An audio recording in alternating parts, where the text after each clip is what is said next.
Turn off that machine right now!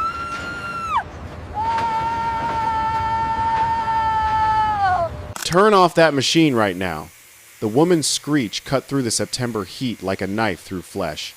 I kept the angle grinder running, sparks exploding across the steel beam in a shower of orange fury. I said, turn it off. You're destroying our waterfront. You're trespassing on HOA property. She lunged forward, her manicured hand reaching for my equipment. I killed the grinder and spun around, putting my body between her and my tools. Touch my equipment and we'll have a real problem. She stood there in her designer suit and 4-inch heels, her face flushed crimson with rage, flanked by 2 security guards who looked like they wanted to be anywhere else on Earth. Behind her, a black Mercedes idled with its engine running, as if she'd arrived ready for war. Do you know who I am? I'm Vivian Ashworth, president of Bayshore Estates HOA, and you are illegally constructing on my association's property. Those are my waters. That's my dock space. And I'm shutting you down right now before you destroy our property values and contaminate the entire bay. She pulled out her phone, her voice dropping to something even more dangerous than the screaming. I'm calling the sheriff, and when they drag you off this property in handcuffs, maybe you'll understand that rules apply to everyone, even stubborn old women who think they own the world. My dock, my waterfront, my property that my father bought with shrimp boat money in 1987. This woman, whoever the hell she thought she was, had just made the biggest mistake of her life. Ma'am, I said, my voice dead calm, I don't know who you think you are, but you're trespassing. You have exactly 10 seconds to get off my land before I call the sheriff myself. Her perfectly painted lips twisted into something that might have been a smile if it held any warmth at all. Your land? Oh, sweetheart, you clearly haven't read Resolution 2024-7. This waterfront belongs to the HOA now. And you're about to find out what happens to people who ignore my rules. It was September 2024, and Hurricane Helene had torn through Cedar Key 3 weeks earlier, taking half my dock with it. The old structure, built by my father in 1988, had finally surrendered to the Gulf waters that had been gnawing at it for decades. I'd been making do with the remaining section, but losing 20 feet of dock when you make your living restoring vintage boats isn't just inconvenient, it's financial suicide. So, I did what my father would have done. I called the county for permits, hired an engineer to design it properly, and started rebuilding. I'd been working on it for 10 days when the black Mercedes pulled up to my property and this woman emerged like she owned the place. Karen Morrison.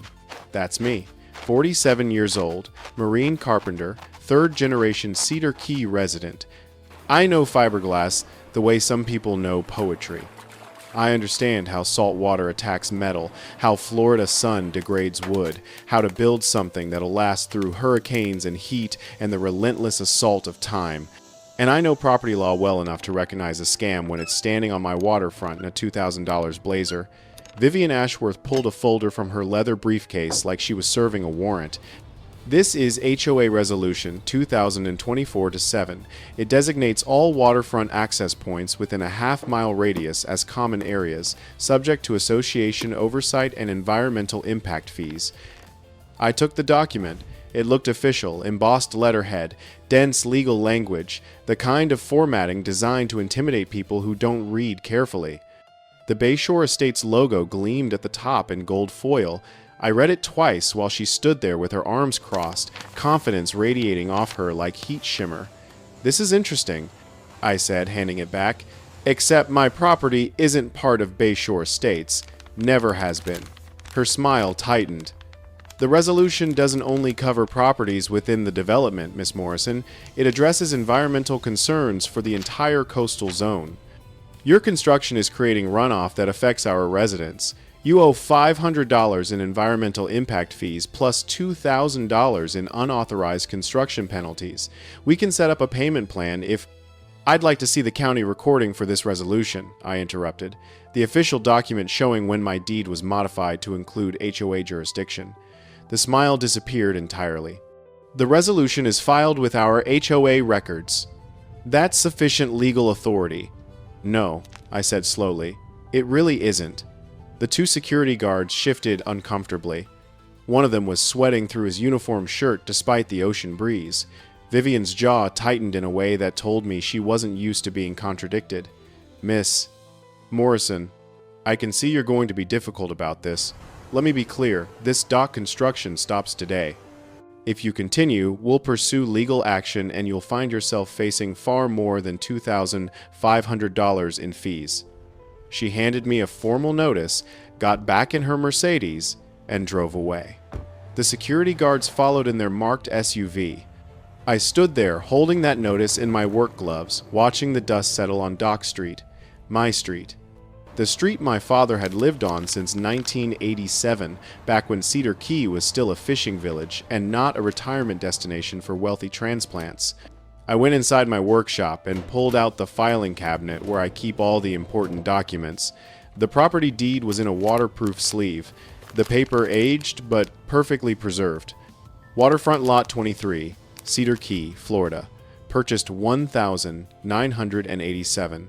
All easement rights and water access explicitly stated and recorded with Levy County. Everything in black and white, notarized and official, nearly 40 years of legal ownership. For a moment, I just sat there at my workbench, the deed spread out in front of me, letting my heart rate settle. The afternoon sun slanted through the workshop windows, catching dust motes in its golden light. Outside, the Gulf lapped gently against the remaining section of my dock. Everything felt normal. Peaceful, even. Like the confrontation had been some kind of fever dream, but the notice in my other hand was real. The anger in that woman's voice had been real. And whatever was coming next would be real, too. I photographed every page with my phone and called my son, Marcus. He's a real estate attorney in Tampa, sharp as a fillet knife and twice as precise. I told him what happened and sent the photos of both the notice and my deed. "Mom," he said after a minute of silence that told me he was already scanning documents, "don't sign anything. Don't pay anything. And for God's sake, don't let them onto your property again. I need to research this HOA, but I'm already seeing red flags." I slept poorly that night. Not from worry, exactly. I've been through enough in 47 years to know most problems have solutions if you stay calm and think clearly. But something about the way Vivian Ashworth had looked at my dock, at my property, at my waterfront like it was already hers, and I was just some squatter who hadn't figured it out yet, that look bothered me more than the threats or the fees or the fake resolution. Around 2 in the morning, I heard boat engines. Low rumble, probably twin outboards, coming from the direction of my dock. I grabbed my flashlight and walked down through the mangroves. 2 figures were taking measurements and photographs of my construction. They had official-looking clipboards and cameras with serious lenses. One of them was the younger security guard from earlier. I watched from the shadows for about 15 minutes. They were thorough, documenting every angle, every measurement, every piece of new construction. They never knew I was there. When they finally left, their boat heading north toward the fancy marina where Bayshore Estates kept their vessels, I went back inside and wrote down everything I'd seen. Time, description of the boat, what they'd been doing, exactly where they'd been standing. Marcus had taught me this years ago when I was fighting the county over a zoning issue. Document everything, assume nothing, trust the evidence. I put the notes in the filing cabinet with my deed and went back to bed. This time I slept fine, because now I understood what this was really about. This wasn't just about fees or permits or environmental concerns. This was about control. This was about someone who'd gotten used to having power and decided to extend that power beyond its legal boundaries. And if Vivian Ashworth thought she could intimidate a woman who'd spent 30 years in a male-dominated trade, who'd rebuilt her business after her husband left, who'd survived Hurricane Hermine and Hurricane Michael and Hurricane Idalia, then she was about to get an education in persistence. Sunday morning came quiet. I made coffee, sat on my back porch, watched the sun rise over the water. Egrets picked their way through the shallows. A dolphin broke the surface about 50 yards out, its dorsal fin cutting through the glass-smooth gulf. For those first few hours, everything felt like it always had peaceful, mine, untouchable. I should have known that peace never lasts. The next morning, I woke to the sound of metal grinding against metal. It was 6:30 a.m., too early for marine construction noise, especially on a Sunday. I pulled on my boots and walked outside to find something that made my blood run cold in a way that had nothing to do with the September heat. Someone had installed a chain link fence across the access point between my property and Dock Street. Not a small fence, an 8-foot barrier with barbed wire along the top and a padlocked gate in the center. A sign hung from the gate, Bayshore Estates HOA property, no trespassing, violators subject to prosecution. The fence sat directly across the access easement that had existed since 1987, blocking the only route from my workshop to the public road. Fresh concrete anchored the posts, still damp and dark. They'd done this in the night, probably right after I'd gone back inside from watching them at the dock. I heard the Mercedes before I saw it. Vivian Ashworth pulled up on the other side of the fence, stepping out in pressed linen pants and a coral blazer that probably cost more than my monthly boat payment. Same tight smile, same absolute confidence. "Good morning, Miss Morrison. I see you've noticed our security enhancement." I kept my voice level. "You've blocked a legal easement on private property." "Actually," she said, pulling out another document, Resolution 2024-7 clearly states that access roads serving waterfront properties fall under HOA management for safety and environmental purposes. This gate ensures only authorized users can access sensitive coastal areas. You can obtain an access code once your fees are current and your construction permits are approved by our environmental committee. "I have county permits," I said. "Engineer-approved plans." Everything legal and documented. Her expression hardened. County permits don't supersede HOA environmental review. "We have a responsibility to protect the bay ecosystem and property values for our residents. Your unauthorized construction threatens both." "Show me the original recorded document," I said. "The one filed with Levy County that gives you authority over property outside your development." She tapped the folder in her hand. Resolution 2024-7 is on file with the association. "That's all the authority we need." "No, it isn't." We stared at each other through the chain link fence. The morning sun caught the barbed wire, making it glitter like something precious instead of something designed to keep people out.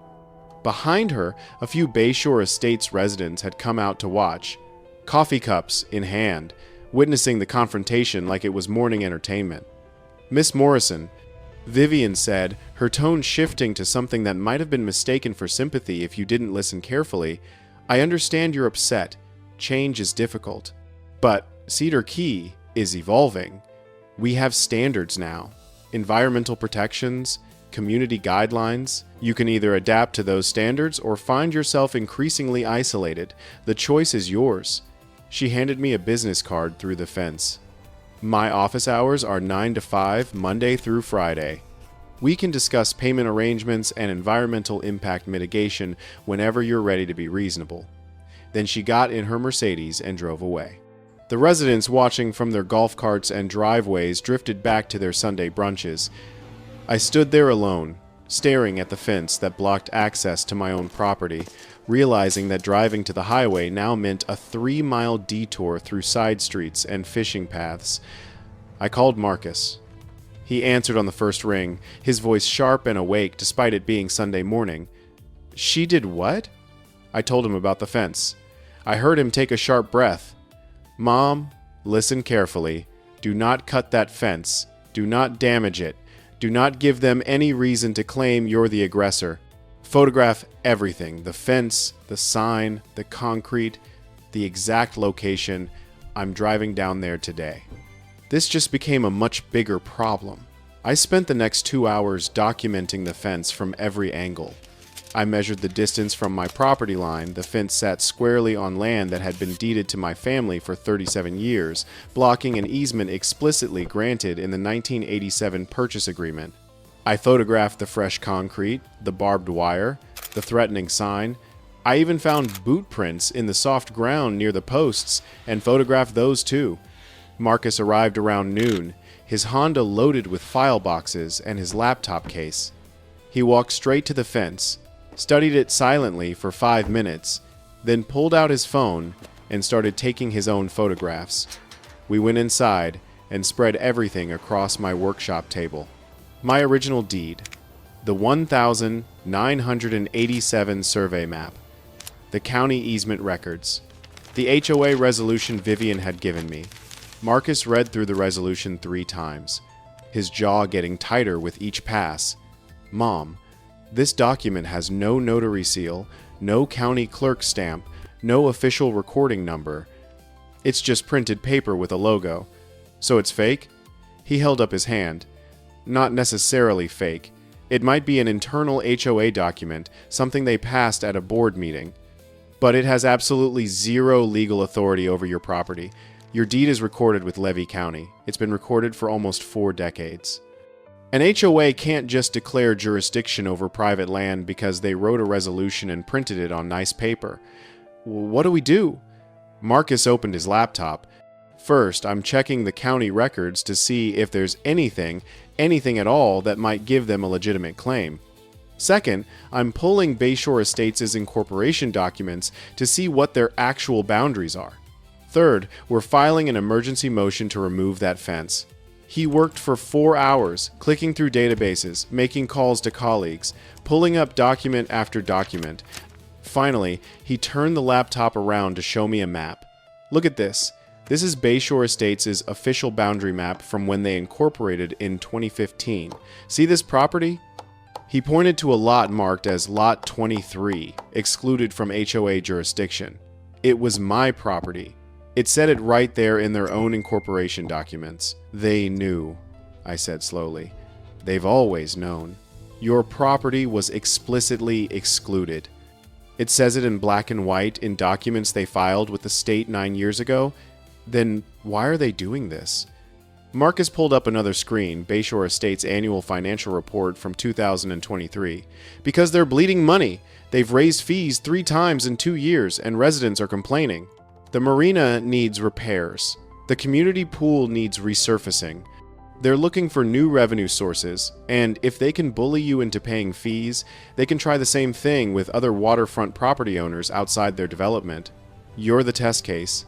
I let that sink in. This wasn't about environmental protection or safety standards or community values. This was about money, pure and simple, dressed up in official language and enforced with chain link fences. What's our next move? Marcus closed the laptop. We fight back, legally, methodically, with every piece of documentation we can gather. I'm calling a colleague who specializes in property disputes. We're going to make them wish they'd never heard your name. That night, I tried to leave through my usual route and had to turn around at the fence. I sat in my truck for a full minute, staring at that barrier with its barbed wire and threatening sign. Then I drove the long way. 3 miles of winding back roads, past houses I didn't know, through neighborhoods that hadn't existed when my father first bought this land. When I finally pulled into my driveway from the back way, I could see my dock extension in the distance, half finished, waiting for me to complete the work. Solid construction, engineer approved, built to last through decades of hurricanes and tides. And I thought about what Marcus had said. Fight back, legally, methodically, with documentation. That was the right way. The only way that would actually work. But it didn't make the anger any less real. For 2 days, nothing happened. No more visits from Vivian, no security guards prowling my property. The fence stayed locked, forcing me on that 3-mile detour every time I needed supplies or had to meet a client. But otherwise, silence. Marcus kept digging through county records from Tampa. I kept working on my dock from the water side, bringing materials in by boat since the land access was blocked. The work was slower, more expensive, but it was progress. Each weld, each bolt, each section of decking felt like a small act of defiance. On Tuesday afternoon, I actually started to think maybe this was over. Maybe Vivian had realized she'd overstepped and was backing down quietly. Maybe we'd scared her enough with talk of lawyers and property rights that she'd decided to cut her losses.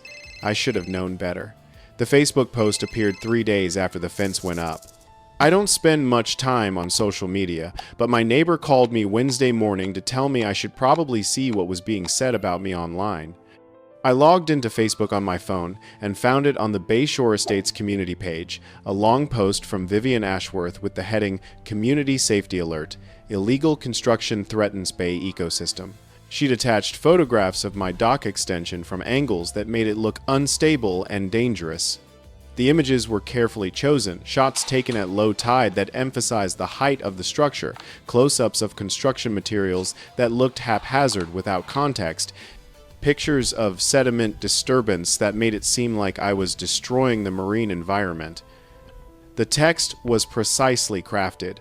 A waterfront resident has undertaken major construction without proper environmental review or HOA approval. This unauthorized work poses significant risks to our fragile bay ecosystem and could impact water quality for all residents. The HOA has taken necessary protective measures while we work to resolve this matter through appropriate channels. We ask for your patience and support as we defend our community's environmental standards and property values. She tagged it with phrases like illegal construction and environmental destruction, the kind of words designed to trigger fear and outrage before anyone knew the actual facts. The comments section filled up within hours. Most people I didn't recognize, residents from Bayshore Estates who'd probably never seen my property in person. Some demanded immediate action. Some shared the post with angry reactions. A few asked reasonable questions about whether I'd actually broken any laws, but those got buried under the outrage. One comment stopped me cold. This is exactly why we have HOA rules. People think they can do whatever they want, and the rest of us have to deal with the environmental damage. Selfish doesn't even begin to cover it. That one had 62 likes. Marcus saw it around the same time I did. He called immediately, his voice tight with controlled fury. "Mom, do not respond to this online. Do not engage. She's baiting you into a public fight where she controls the narrative. What should I do? Nothing. We screenshot everything, we document it, and we save it for court. But we don't give her the satisfaction of watching you defend yourself on social media." That afternoon, I went to the marine supply store to pick up materials for another project. The owner, a man named Tom who I'd been buying from for 15 years, wouldn't meet my eyes when I walked in. I gathered what I needed and brought it to the counter. He rang it up in silence. When I handed him my credit card, he finally spoke. "Karen, I don't know what's happening with you in the HOA, but people are talking. People should ask me directly if they have questions." He nodded, but didn't say anything else. I left with my materials and the distinct feeling that something had shifted in how people saw me. Marcus drove down again for the meeting. We arrived 10 minutes early. The clubhouse was already packed, maybe 80 people crammed into a room designed for 50. Most of them I'd never seen before. A few familiar faces from the old days before Bayshore Estates was built, but they didn't wave or acknowledge me. We sat near the back. Vivian Ashworth stood at the front with a microphone and a projection screen, looking polished and professional in her signature blazer, this one a soft pink that somehow made her look both authoritative and approachable. She called the meeting to order at exactly 7. First on tonight's agenda is the unauthorized waterfront construction issue, which has generated significant community concern. She displayed the photos from social media on the big screen, each one carefully selected to emphasize danger and environmental damage. She explained that I had refused to cooperate with HOA environmental protocols. She mentioned the fees I hadn't paid. She talked about protecting the bay ecosystem and maintaining property values for all residents. Her voice never rose. She didn't need to shout. The facts, as she presented them, spoke for themselves. I was a reckless property owner who thought rules didn't apply to her, and the HOA was heroically trying to protect the community from my selfishness. When she finished, she opened the floor for questions. Hands shot up immediately. "What kind of structure are we talking about? Is it really dangerous?" asked a woman in the third row. Vivian nodded gravely. Without proper engineering review and environmental impact assessment, any major waterfront construction poses risks structural failure, water contamination, damage to marine habitat. These are serious concerns that affect everyone who lives on the bay. Another hand went up. Why didn't she just get the proper permits? Vivian's expression was sympathetic. That's an excellent question. Unfortunately, some people believe established regulations don't apply to them. Miss Morrison was given multiple opportunities to work within our community framework, but she chose confrontation over cooperation. I felt Marcus's hand on my arm, a gentle warning to stay calm. But I couldn't sit there listening to lies without responding. I stood up. The room went silent. Vivian's smile didn't waver. Miss Morrison, would you like to address the community? I would. I kept my voice steady. This is private property that's been in my family since 1987. I have documentation proving my easement rights and water access. The dock was approved by Levy County with engineer-certified plans. I have every legal right to rebuild what Hurricane Helene destroyed. Vivian listened with an expression of patient concern. I appreciate your perspective, Miss Morrison, but Resolution 2024-7 clearly establishes HOA authority over waterfront access points for environmental protection. We have documentation as well. Then show everyone that documentation, I said. Specifically, the county-recorded document that gives you jurisdiction over private property outside your development boundaries. Her smile tightened almost imperceptibly. Our resolution is filed with HOA records according to proper governance procedures. We're not required to obtain county approval for internal environmental protocols. Property rights absolutely require county documentation, I said. Your resolution has no legal authority over my land. She cut me off smoothly. I think we're entering legal territory that's better handled through appropriate channels. Let's move forward too. But the damage was already done. Not to her, to me.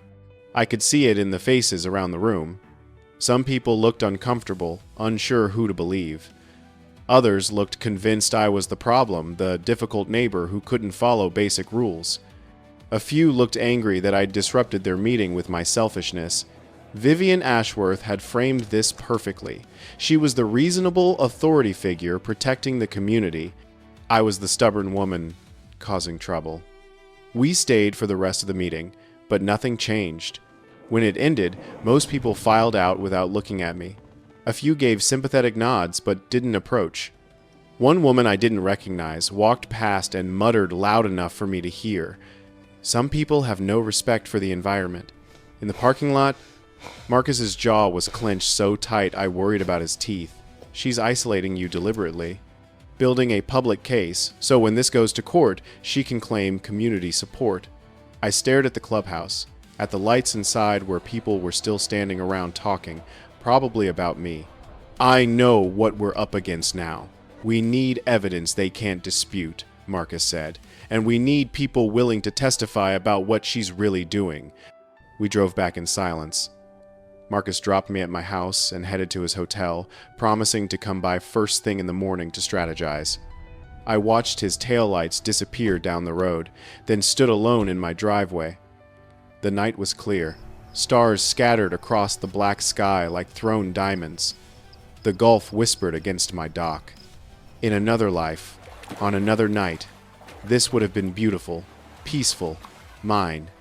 Instead, I felt like I was standing on an island, watching the water rise. I went inside, made tea. I didn't drink. Sat at my kitchen table staring at nothing. For the first time since this started, I felt something close to defeat. Not because of the fence or the fees or even the lies, but because Vivian Ashworth had done what bullies do best. She'd made me doubt myself. Made me wonder if fighting was worth it. Made me feel small and alone and foolish for thinking I could win against someone with money and authority, and a whole community nodding along to her version of reality. I almost called Marcus to tell him, maybe we should just pay the fees and make this go away. Almost. That night, my phone rang around 10 p.m. A woman's voice, hesitant but determined, said her name was Patricia and she used to be treasurer of Bayshore Estates HOA before Vivian took over. She said she knew the truth about what was happening. She said she had documents. She also said she was scared. Vivian threatened me when I questioned some financial irregularities last year. She had me removed from the board and told people I was incompetent with numbers. I've been an accountant for 30 years. She destroyed my reputation because I asked the wrong questions. I asked if she'd be willing to meet. She hesitated. Yes, but not in Cedar Key. Somewhere private. We arranged to meet at a diner in Chiefland, 15 miles inland, the next morning at 8 a.m. After she hung up, I sat in my workshop with the lights off, thinking about the meeting and the Facebook post and the careful way Vivian Ashworth had painted me as the enemy.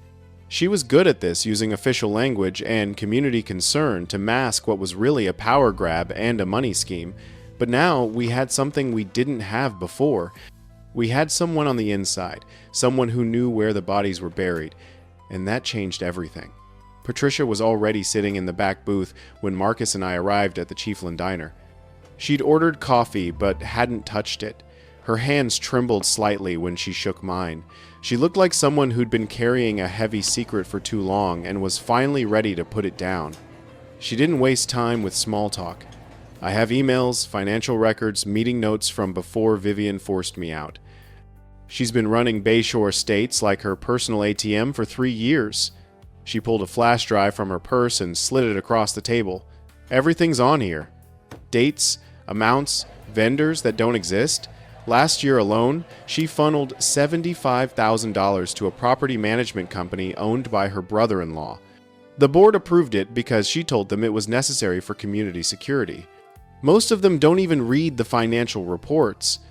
Marcus handled the flash drive like it was evidence in a murder trial, which, in a legal sense, it kind of was. Why are you coming forward now?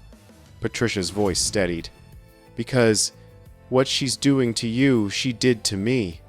When I questioned a payment that didn't make sense, she called an emergency board meeting and had me removed as treasurer. She told everyone I was making accounting errors. I've been doing accounting for 30 years. She ruined my reputation in one night because I asked questions she didn't want to answer. She pulled out a 3-ring binder, pages flagged with colored tabs. These are copies. Board meeting minutes showing she pushed through Resolution 2024-7 without proper voting procedures. Financial statements with fines she's collected from residents that never appeared in the budget. She even recorded your construction violation fee as collected in the last quarterly report. $2,000 marked as received, even though you never paid it. We spent 3 hours in that diner booth going through documents. The flash drive contained over 400 emails spanning 2 years. Many showed Vivian discussing ways to expand HOA authority over adjacent properties to create new revenue streams. One email to the board was particularly damning. We have an opportunity to extend environmental oversight to include waterfront access points beyond our development boundaries. This will generate significant fee income while giving us greater control over coastal property standards and values. Another email mentioned me specifically. The Morrison property represents an ideal test case. She's a widow, works alone, and is unlikely to mount serious legal opposition. Once we establish precedent here, we can expand to other waterfront owners. Marcus photographed every page of the binder with his phone. He made Patricia walk through the timeline how Vivian had consolidated power by replacing board members who questioned her, how she'd rewritten bylaws to give herself more unilateral authority, how she'd started finding violations and issuing fines to create the appearance of strict oversight while actually just generating revenue. The fence across my property access was the most aggressive move yet, but it followed a pattern of gradually expanding control and testing how far she could push before someone pushed back. What about Resolution 2024-7? I asked. Was it ever properly voted on? Patricia shook her head. She drafted it, presented it at a meeting where half the board didn't show up, and declared it passed by unanimous consent.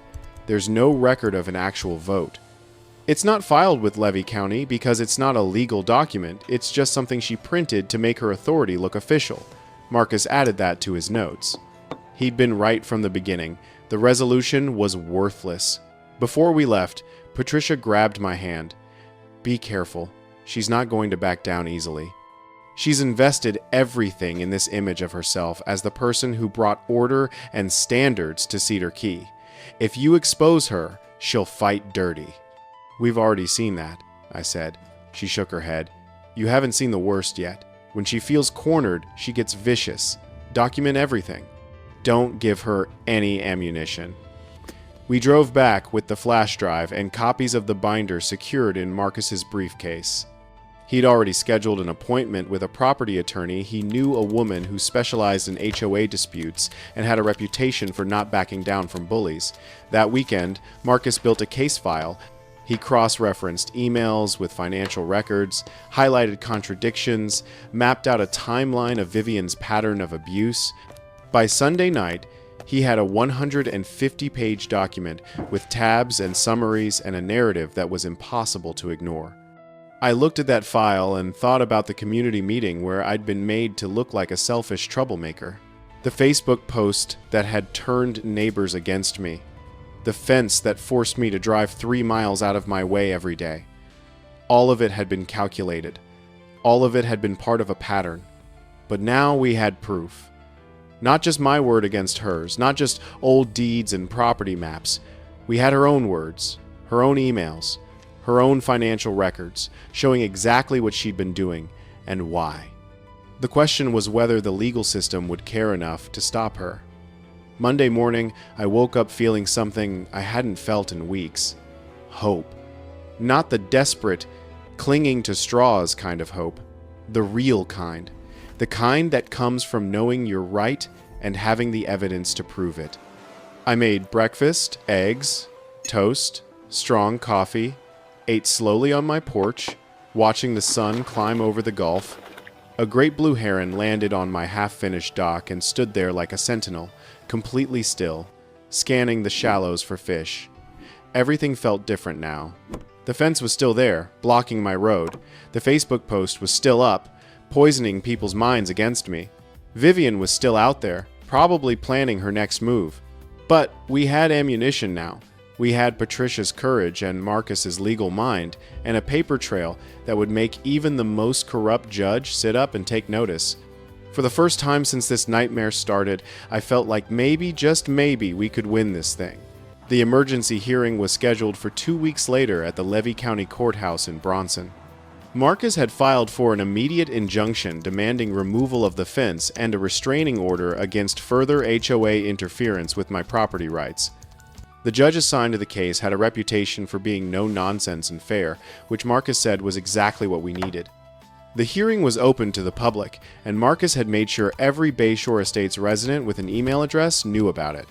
If Vivian wanted to play this out in front of the community, we'd give her that stage. The courtroom was more crowded than I expected on a Tuesday morning. Marcus and I sat at the plaintiff's table with our attorney, a woman named Sarah Chen, who'd spent 25 years fighting property disputes and had the quiet confidence of someone who knew the law inside and out. Across the aisle sat Vivian with her attorney, a man in an expensive suit who kept his expression carefully neutral. Behind us, the gallery was packed. I recognized Patricia sitting in the third row. Several Bayshore Estates residents had come, some who'd been at the community meeting, others I'd never seen before. A reporter from the Levy County Journal was taking notes. The judge entered a black woman in her 50s with close-cropped gray hair and eyes that looked like they'd seen every legal trick in the book. She sat down, reviewed the file briefly, and got straight to business. This is a hearing on an emergency motion regarding property access and alleged HOA overreach. Counsel, you may begin. Sarah stood and presented our case methodically. My property deed from 1987 with recorded easement rights. Bayshore Estates own incorporation documents showing my land was excluded from their jurisdiction. The fence installed without legal authority on private property. The fees demanded without jurisdiction. She kept it clean and factual, no dramatic language. just documents and laws that had been violated. When she finished, the judge turned to Vivian's attorney. Your response? He stood smoothly. Your Honor, Bayshore Estates acted in good faith to protect sensitive coastal areas. Miss Morrison constructed a major dock extension without HOA environmental review, which under Resolution 2024-7 requires assessment and permitting. The temporary access restriction was implemented to prevent potential environmental liability until this matter could be properly resolved. The judge looked at him over her reading glasses. Do you have documentation showing Resolution 2024-7 was legally recorded and applies to property outside your HOA boundaries? The attorney hesitated. The resolution is part of our internal governance documents, Your Honor. It was properly adopted by our board. That wasn't my question. Do you have proof this resolution has legal authority over private property not within your jurisdiction? Another hesitation.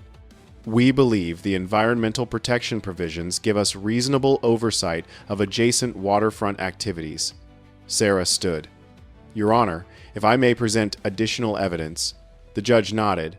Sarah pulled up the first email from the flash drive and had it projected on the courtroom screen. She read aloud. We have an opportunity to extend environmental oversight to include waterfront access points beyond our development boundaries. This will generate significant fee income while giving us greater control over coastal property standards. The courtroom went absolutely silent. She displayed another email. The Morrison property represents an ideal test case. She's a widow, works alone, and is unlikely to mount serious legal opposition. I heard murmuring behind me. The judge raised her hand for silence. Sarah continued presenting evidence. The $75,000 contract with the property management company owned by Vivian's brother-in-law. The fines ledger showing my construction violation marked as collected, though I'd never paid. Board meeting minutes showing Resolution 2024-7 was pushed through without proper voting. Each piece of evidence built on the last, creating a picture that was impossible to ignore or explain away. Vivian's attorney tried to interrupt. Your Honor, these financial matters are separate from the property access question. The judge cut him off. They go directly to motive and credibility. Sit down, he said. Sarah presented the board records showing Vivian had altered meeting minutes, the financial statements with unexplained payments, the emails discussing expansion of HOA authority as a revenue strategy. Every document supported the same narrative: systematic abuse of power disguised as community protection. When Sarah finished, the judge turned to Vivian directly. Ma'am, would you like to explain these emails? Vivian stood, her composure cracking for the first time. Your Honor, those messages are being taken out of context. We were discussing legitimate ways to fund community environmental programs. And the reference to Miss Morrison being unlikely to mount serious legal opposition, how is that taken out of context? Vivian's face flushed. That was simply an assessment of potential legal expenses. And the property management contract with your family member? That company provided the best service. The family connection is coincidental. The judge's expression hardened. Was there a competitive bidding process? Silence. That's not what I asked, Miss Ashworth. Was there or was there not a competitive bidding process? Vivian's voice was barely audible. We evaluated options informally. The judge closed the file in front of her. I've heard enough. Based on the evidence presented, this court finds that Bayshore Estates HOA has no legal jurisdiction over the plaintiff's property. The fence was installed without authority on private land. The fees demanded have no legal basis. I'm issuing an immediate injunction requiring removal of the fence within 48 hours. The courtroom erupted in whispers.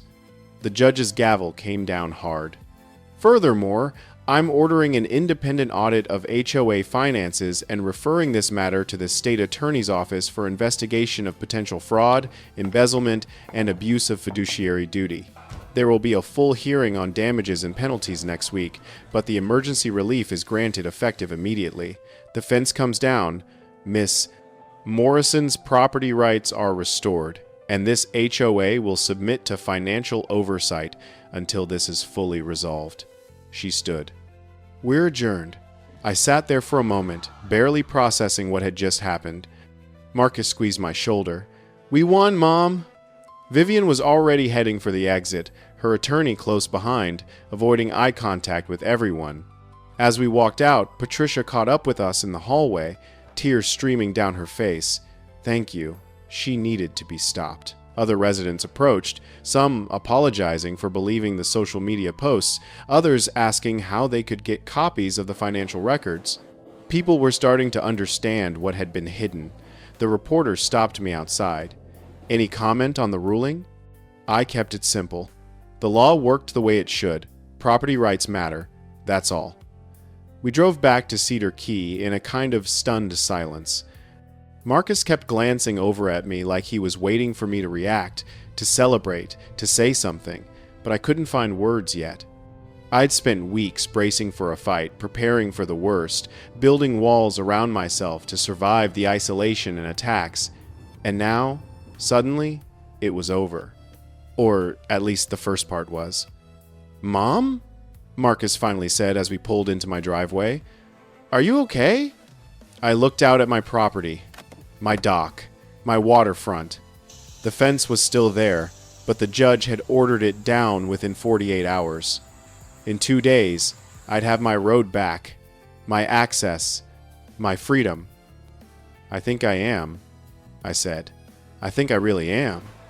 That night, I allowed myself one beer sitting on my porch, watching the stars come out, letting the reality of the victory sink in slowly. The fence would come down. Vivian was being investigated. Patricia had her reputation back. Other victims were coming forward. Justice was happening. Slowly, imperfectly, but happening. I slept better that night than I had in 2 months. The full hearing came 1 week later. This time, even more people packed the courtroom residents who'd been wrongly fined, board members who'd been pushed out, community members who wanted to see accountability. The same judge presided, and she looked like she'd spent the week reading every document in the expanded case file.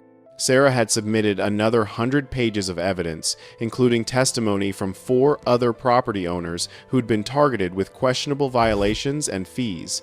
The hearing took most of the day. The independent auditor walked through 3 years of HOA financial records, detailing over $120,000 in questionable transactions payments to vendors that couldn't be verified, fines collected but never deposited, contracts awarded without bidding, expense reports that didn't match actual work performed. The testimony was clinical and devastating. By the time he finished, Vivian's new attorney, her third one, the first 2 had apparently decided this wasn't a case they wanted to be associated with, looked like he wanted to be anywhere else. When the judge asked if the defense wanted to present witnesses, the attorney stood reluctantly. "Your Honor, in light of the evidence presented, we believe it would be in everyone's interest to address the court's concerns directly.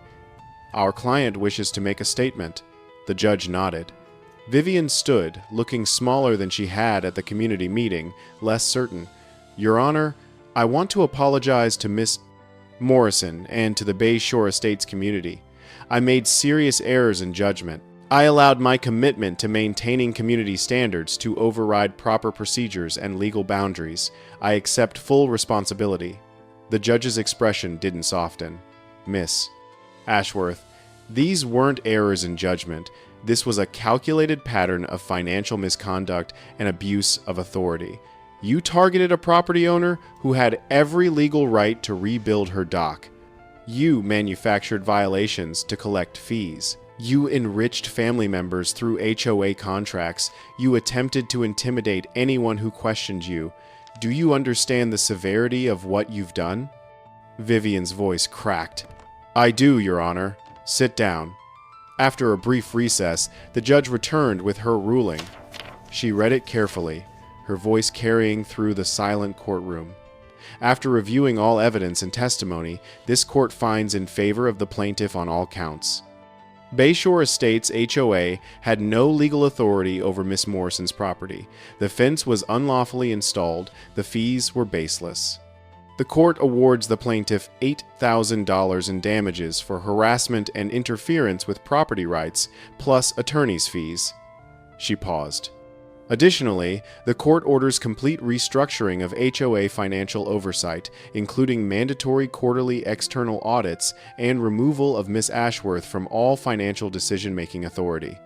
The HOA will refund all improperly collected fines to affected residents within 90 days. She looked directly at Vivian. Furthermore, I am referring this matter to the state attorney for criminal prosecution. The evidence suggests embezzlement, fraud, and breach of fiduciary duty. That determination will be made through appropriate channels, but this court finds sufficient cause. 6 months later, the criminal case resulted in a conviction. $65,000 in fines, 18 months probation, and a permanent ban from serving on any HOA board in Florida. The property management company was dissolved, its contracts canceled, its business license revoked. The fence came down the Monday after the first hearing. The new Bayshore Estates board, led by Patricia, who'd been reinstated as treasurer, sent a crew to remove it. They'd asked if I wanted to be there. I told them I'd watch from my workshop. I stood at my workbench with morning coffee and watched 2 workers with cutting torches dismantle the chain link barrier while a small excavator waited to pull out the concrete posts. The work took about 2 hours. Each cut through the fence felt like a correction, like justice slowly reasserting itself. When the gate finally fell, it hit the ground with a metallic clang that echoed across the water. The workers loaded it onto a flatbed truck, piece by piece. The concrete posts came out harder, chunks of foundation clinging stubbornly to the metal. By noon, all that remained were 2 holes in the ground, where something had tried to claim permanence but failed. After the crew left, I walked down to where the fence had stood. The holes were deep, professionally dug, meant to last decades. Someone had invested real effort in making that barrier permanent. I spent the afternoon filling in the holes myself. I could have hired someone, but this felt like work I needed to do alone. I shoveled dirt and gravel, tamping it down layer by layer until the access road was level again.